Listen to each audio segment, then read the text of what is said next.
फुरफुरी नगर में जॉन था, बहुत शरारती। उसके दो चमचे चूसू और लल्लू। चूसू लंबा और पतला, हमेशा भूखा। लल्लू गोल मटोल, हमेशा सोता रहता था। जॉन के दिमाग में हमेशा शरारत सूझती रहती थी। चूसू और लल्लू उसके मददगार। मोटू और पतलू सबसे अच्छे दोस्त। मोटू समोसे का दीवाना, पतलू बहुत होशियार, या वह सोचता था। उनकी दोस्ती हंसी और मस्ती से भरी। एक दिन मोटू और पतलू समोसे खा रहे थे, तभी जॉन और उसके चमचे आ गए। जॉन को मोटू पतलू को परेशान करना अच्छा लगता था। उसने अपने चमचों से कहा, हमें मोटू पतलू को बेवकूफ बनाना चाहिए। चूसू और लल्लू ने अपनी हामी भरी। एक शरारती योजना बनने लगी। जॉन ने कहा, हम मोटू पतलू से कहेंगे कि एक जादुई पेड़ है जो समोसे उगाता है। चूसू और लल्लू हंस पड़े। मोटू समोसे के लिए कुछ भी कर सकता था। योजना तैयार थी, अब मोटू पतलू को फुसलाना था। सेक्शन 5, जाल बिछाना, चालाक चालें और मजेदार घटनाएं। इस अध्याय में हम देखेंगे कि कैसे चालाकी और मजेदार घटनाएं एक साथ मिलकर एक अद्भुत कहानी बनाती हैं। जॉन ने मोटू पतलू से कहा, जंगल में एक जादुई पेड़ है। यह पेड़ किसी भी आम पेड़ जैसा नहीं है। यह पेड़ अपनी विशेषताओं के कारण बहुत ही अनोखा है। उस पर समोसे उगते हैं। हाँ, आपने सही सुना, समोसे। यह पेड़ हर किसी के लिए एक रहस्य है और इसे ढूंढना आसान नहीं है। मोटू के मुंह में पानी आ गया। समोसे का नाम सुनते ही उसकी आंखों में चमक आ गई और वह तुरंत उस पेड़ को ढूंढने के लिए तैयार हो गया। पतलू ने शक किया, लेकिन मोटू को यकीन हो गया। पतलू ने सोचा कि यह जॉन की कोई चाल हो सकती है, लेकिन मोटू को समोसे की लालच ने अंधा कर दिया। वे जंगल की ओर चल पड़े। मोटू और पतलू दोनों ही उस जादुई पेड़ को ढूंढने के लिए उत्साहित थे।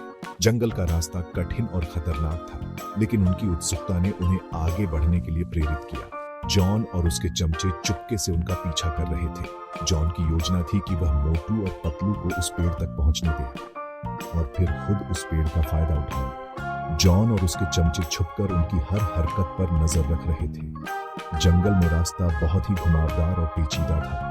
मोटू और पतलू को कई बार लगा कि वे रास्ता भटक गए हैं, लेकिन वे हार मानने वालों में से नहीं थे। वे लगातार आगे बढ़ते रहे। पतलू ने एक नक्शा निकाला और उसे ध्यान से देखने लगा। नक्शे में उस जादुई पेड़ का स्थान दिखाया गया था, लेकिन वहां तक पहुंचना आसान नहीं था। उन्हें कई बाधाओं का सामना करना पड़ा। रास्ते में उन्हें एक नदी पार करनी पड़ी, चट्टान पर चढ़ना पड़ा और कई अन्य बाधाओं को पार करना पड़ा, लेकिन उनकी हिम्मत और दृढ़ संकल्प ने उन्हें आगे बढ़ने से नहीं रोका। अंततः वे उस जादुई पेड़ के पास पहुंच गए। पेड़ वाकई में अद्भुत था और उस पर समोसे लटक रहे थे। मोटू की खुशी का ठिकाना नहीं था। उसने तुरंत एक समोसा तोड़कर खा लिया। पतलू भी अब खुश था, क्योंकि उसने देखा कि जॉन की बात सच थी। लेकिन तभी जॉन और उसके चमचे वहां आ पहुंचे और पेड़ पर कब्जा करने की कोशिश करने लगे। अब देखना यह है कि मोटू और पतलू कैसे इस स्थिति से निपटते हैं। सेक्शन 6, मोटू पतलू का मजाक उड़ाया गया। प्रफुल्लित करने वाली प्रतिक्रियाएं और संवाद। इस खंड में हम देखेंगे कि कैसे मोटू और पतलू के बीच की मजेदार घटनाएं और संवाद हमें हंसी से लोटपोट कर देते हैं। यह कहानी एक साधारण दिन से शुरू होती है, जब जॉन ने एक शरारत करने का फैसला किया। जॉन ने एक साधारण पेड़ पर समोसे लटका दिए थे। मोटू खुश हो गया। उसने सोचा कि यह किसी जादू से कम नहीं है। मोटू की आंखें चमक उठी और वह तुरंत पेड़ की ओर दौड़ पड़ा। उसे लगा कि यह उसके लिए किसी स्वर्ग से भेजी गई सौगात है। पतलू ने कहा, यह तो नकली लग रहा है। पतलू को जॉन की शरारतों का अंदाजा था और वह हमेशा सतर्क रहता था।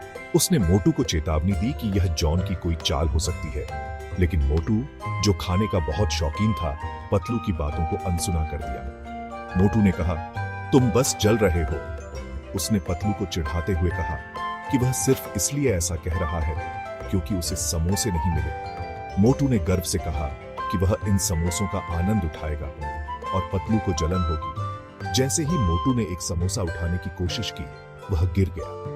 मोटू ने जैसे ही समोसे को पकड़ने की कोशिश की, उसका संतुलन बिगड़ गया और वह धड़ाम से जमीन पर गिर पड़ा। पतलू ने उसे उठाने की कोशिश की, लेकिन वह खुद भी हंसी नहीं रोक पाया। जॉन और उसके चमचे हंस पड़े।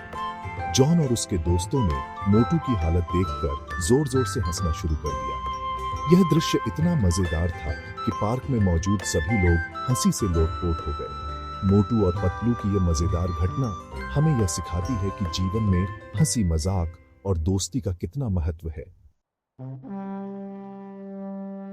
सेक्शन 7, सच्चाई का खुलासा, हंसी और सबक। मोटू को एहसास हुआ कि वह बेवकूफ बन गया है। उसे गुस्सा आया। पतलू ने कहा, मैंने कहा था ना। जॉन और उसके चमचे हंसते हुए भाग गए। मोटू और पतलू ने उनका पीछा किया, लेकिन वे पकड़ में नहीं आए। सेक्शन 8, दोस्ती की ताकत, हंसी के आंसुओं के बीच। हालांकि मोटू पतलू को बुरा लगा, लेकिन वे खुद को हंसने से रोक नहीं पाए। मोटू ने कहा, अगली बार जॉन हमारी शरारत का शिकार होगा। और इस तरह उनकी दोस्ती और मजबूत हुई, जो हंसी और शरारतों से भरी थी। सेक्शन 9, जॉन और उसके चालाक गिरोह का अंत। जॉन और उसके चमचे अपनी शरारत पर खुश थे। वे सोचते थे कि वे सबसे चालाक हैं और उनकी हर योजना सफल होगी। हर बार जब वे किसी नई शरारत की योजना बनाते, तो वे अपनी जीत का जश्न मनाते और हंसते हंसते लौटपोट हो जाते। लेकिन उन्हें क्या पता था? वे नहीं जानते थे कि उनकी हरकतें अब किसी की नजर में आ चुकी हैं। उनके हर कदम पर नजर रखी जा रही थी और उनके खिलाफ एक बड़ी योजना बनाई जा रही थी।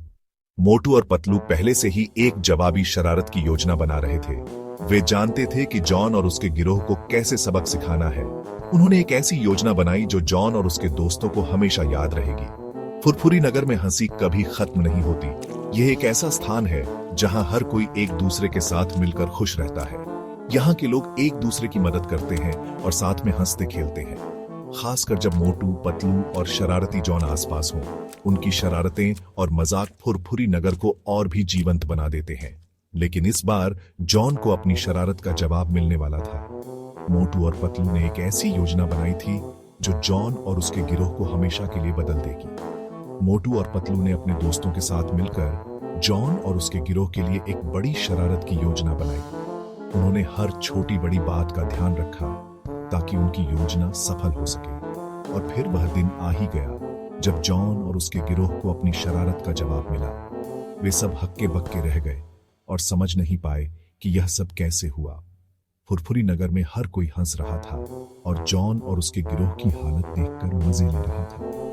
इस घटना के बाद जॉन और उसके गिरोह ने समझ लिया कि शरारतें करना आसान है, लेकिन उनका जवाब मिलना भी उतना ही निश्चित है। फुरफुरी नगर में हंसी और खुशी का माहौल बना रहा और मोटू, पतलू और उनके दोस्तों ने एक बार फिर साबित कर दिया कि सच्ची दोस्ती और समझदारी से हर मुश्किल का हल निकाला जा सकता है।